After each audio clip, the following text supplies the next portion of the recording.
আপনাদের আয়ের উৎস নিয়ে আপনাদেরকে বাইরে থেকে ফান্ডিং করে। আর পাশাপাশি আরেকটা বিষয় বলি, সেটা হচ্ছে যে আমরা সকলে মানুষ, আমরা কেউ ভুলের ঊর্ধ্বে না, আমিও মানুষ আপনিও মানুষ। এখন আপনার ভুলগুলা কি অতীতে কোনো ভুল হইলে ভুলগুলা কি আপনি স্বীকার করেন কিনা, বা ভুলের নাকি ভুলের উপরে প্রতিষ্ঠিত? 100%। এই যে সাইফুল ইসলাম রিয়াজ ভাই, সাংবাদিক নেতা, সেক্রেটারি, উনি বলেছেন আপনাদের আয়ের উৎস নিয়ে কথা হচ্ছে, খুব ভালো। আমি কিন্তু এটা ফেসবুকে বলেছি, ওনারা বলেছে আমার নাকি ইহুদি টাকা দেয়। আমি বলছি ওই অনর্থক কথা বলা, তথ্যবিহীন কথা বলা বেআইনি। আল্লাহ নিষেধ করেছেন অনুমান নির্ভর কথা বলিও না, অনুমান ব্যর্থ হয়, আল্লাহ বলেছেন। ইহুদি টাকা দিতে পারে না। আমার যদি ইহুদি টাকা দিত, আজকে 35 বছর হিজবুত হয়ে যায়, 31 বছর হিজবুত তৌহিদ, সরকার তদন্ত ইনভেস্টিগেট করে এটা বের করে ফেলতো। আমরা আমাদের আয়ের উৎস হচ্ছে আমরা নিজেরা উৎপাদন করি, উন্নয়ন করি, ব্যবসা করি। আমার পারিবারিক ব্যবসা আছে। আমার ছোট ভাই এখন এই মুহূর্তে ব্যবসায়িক কাজে বিদেশে সফররত, এই মুহূর্তে সে বিদেশে আছে, সফর করতেছে এই ব্যবসায়িক কাজে।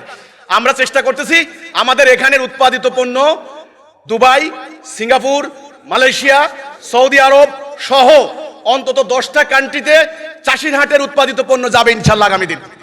আমরা চেষ্টা করতেছি নিজেরা উৎপাদন করে দেশকে সমৃদ্ধ করতে, আমরা নিজেরা চলতে। হারাম উপায়ে রোজগার করা নিষিদ্ধ। আপনি খুব ভালো প্রশ্ন করেছেন।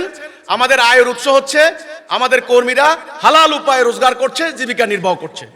যারা আমাদেরকে ইহুদিদের টাকা দেয় বলে অভিযোগ করে, আমি আহ্বান করব আপনাদের আয় ব্যয়ের খতিয়ান, আপনাদের আয়ের উৎস, আপনাদের সরকারকে ট্যাক্স দিচ্ছেন কিনা আগামী অর্থ বছরে আপনারা জমা দেন, আমি জমা দেব।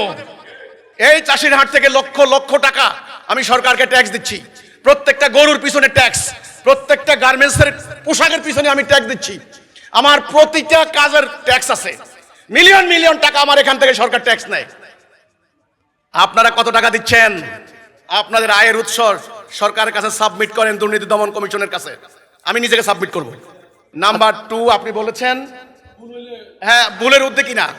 আমি পরিষ্কার করে গণমাধ্যম কর্মীদের সামনে বলতে চাই, কোন মানুষ ভুলের ঊর্ধ্বে নয়।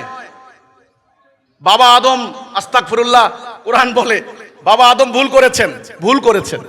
রব্বানা যালামনা আনফুসানা ওয়া ইল্লাম তাগফির লানা ওয়া তারহামনা লানাকুনান্না মিনাল খাসিরিন, কোরআনের আয়াত। রব, আমি নফসের উপর জুলুম করেছি, বাবা আদমের দোয়া। কাজে বাবা আদম ভুল করেছেন, আল্লাহ মাফ করে দিয়েছেন, তিনি নিষ্পাপ, তিনি নবী। প্রত্যেক নবীরা নিষ্পাপ ছিলেন, তারা আল্লাহর কাছে তবুও তওবা করতেন। ঈসা আলাইহিস সালামের মতো নিষ্পাপ নবী 70 বার তওবা করতেন দৈনিক, এটা আসছে বর্ণনা হাদিসে।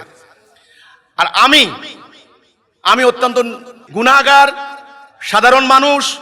আমি ভুলের ঊর্ধ্বে নই, আমি পাপের ঊর্ধ্বে নই।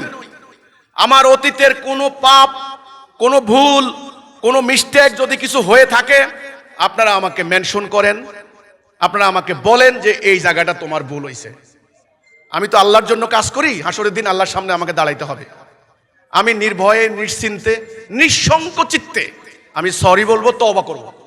এবং আগামী দিন পথ চলায় যদি কোনো ভুল করি, যদি কোনো মিস্টেক করি, যদি কোনো স্পষ্টত শরিয়ার বিধান আল্লাহ না করে যদি লঙ্ঘন হয়, আপনারা আমাকে মেনশন করবেন, আপনারা আমাকে ঠিক পথে চলার জন্য অনুপ্রেরণা দিবেন।